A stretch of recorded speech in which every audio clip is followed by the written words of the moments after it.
It is time বা ইট is high time হলে এরপরে ইনফিনিটিভ ব্যবহার করে আমরা সেন্টেন্সটি কমপ্লিট করতে পারি। যেমন it is time to start the work, এখানে টু যুক্ত হওয়ার পরে ভার্বের প্রেজেন্ট ফর্ম হয়েছে, এরপর বাকি অংশ এসেছে। সেন্টেন্স অনুযায়ী অর্থ অনুসারে তোমরা বাকি অংশ বসাবা।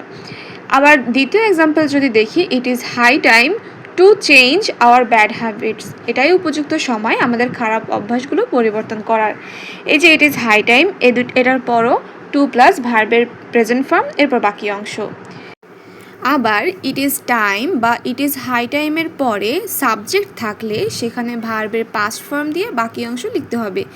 তো কমপ্লিটিং সেন্টেন্সে যখনই আমরা দেখব ইট ইজ টাইম অথবা ইট ইজ হাই টাইম আছে, সেক্ষেত্রে আমরা সাবজেক্ট, তারপর ভার্বের পাস্ট ফর্ম, তারপর বাকি অংশ লিখতে পারি।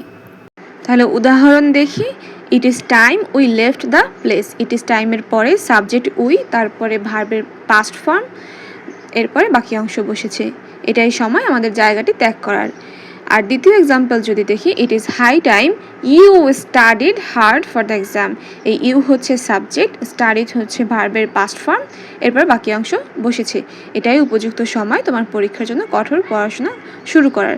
তো এখানে জানতে হবে যে ইট ইজ টাইম দিয়ে বোঝানো হয় যে কোনো কাজ করার সময় অলরেডি পার হয়ে যাচ্ছে, তাই এখনই কাজটির ব্যবস্থা নেওয়া জরুরি। আর ইট ইজ টাইম সাধারণত একটি সাধারণ সময়ের কথা বোঝায়।